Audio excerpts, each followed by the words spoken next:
Functional foods.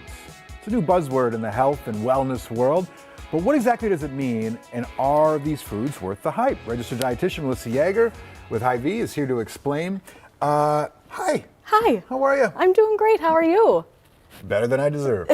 Doing real good. Excellent. Yeah. So, functional foods, can you help define what that means, please? So functional foods are oftentimes broken into two categories. You have conventional functional foods and then you have modified functional foods. And essentially these foods provide you with additional health benefits outside of what you can just read on the nutrition facts label. They may support your immune system. They may actually help protect against certain diseases or help with disease management. So it's one of those where you have to kind of look at how we can combine them to create a really balanced overall diet. Examples, So- like blueberries or lemons or pomegranates. Exactly. So when we're thinking about conventional functional foods, these are whole foods that are naturally really nutrient dense. So they have all these vitamins and minerals naturally occurring. This could be things like seafood, nuts and seeds, berries, cruciferous vegetables.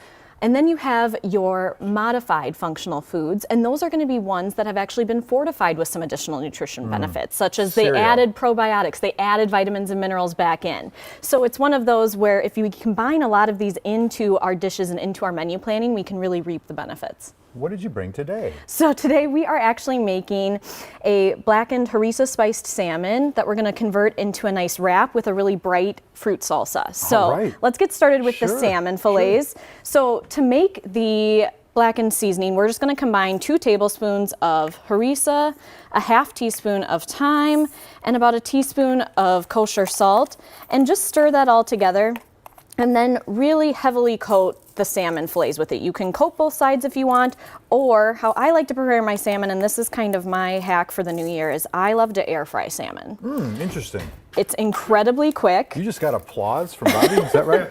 Yes. Okay. It's so quick, and it leaves the top of the salmon skin really nice and crispy and stays really moist and juicy on the inside. So you're not drying out your salmon. Yeah. You're not getting that white albumin that rises to the top when you Yeah. put it into the oven. Right. So it comes out looking really nice, tasting really nice, and you didn't dirty a bunch of dishes that now you Interesting. have to clean up. Okay. Throw it in the air fryer, 400 degrees, 12 minutes, your salmon fillets are done. Donzo. So, easy, quick protein option. So this is what it is when it's all done, and I've gone ahead and shredded it up.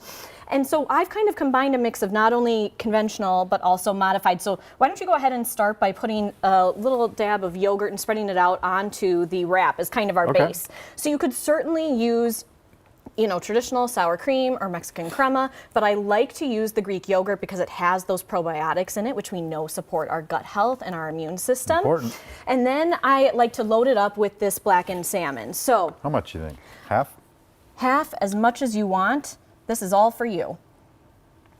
And so it's nice to be able to add in those heart-healthy omega-3 fatty acids from salmon. We know fish and seafood isn't consumed enough in the typical American diet, so Right. we're adding that in there. Okay. And then to make up this salsa, if you want to go ahead and dump in all of these diced up mandarin oranges, I'm going to add in a 1/4 cup of onion. Just a little bit, yeah?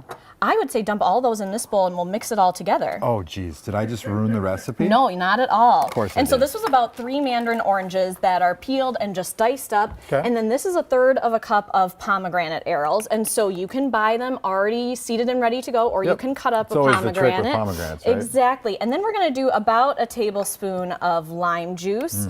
And then I like to add in just a little bit of heat. So I've deseeded a jalapeno and we're going to add that in. Beautiful. Looks good. Tastes good. I'm Really sure of it. bright, colorful, light, and refreshing. If you're a fan of cilantro, go ahead and add it in. Not everybody loves cilantro, so that's okay.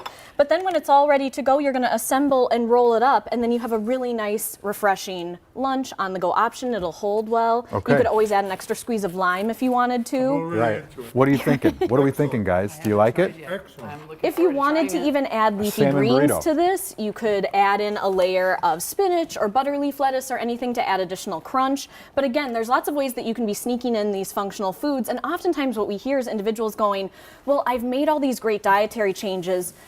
Can functional foods, can they cure disease? There's a lot of different Right. claims out there that Yeah, certain yeah. foods can cure disease, and that's just not true. So we need to be finding ways to incorporate these as a preventative mechanism, as a lifestyle modification to really be able to enjoy a well-balanced diet. Super good. Yeah, Super good. jalapenos give it a kick. So good, And yeah. the salmon Excellent. tastes great too. I love it. All right. Yep. Well, every time you come on the show, we learn so much. Melissa, thank you so much. We really appreciate it. Thank you. Happy New Year. All right. You too. Absolutely. You can text the word on your screen right now to get the recipe that you saw here and all the recipes you see today at KARE 11. We'll be right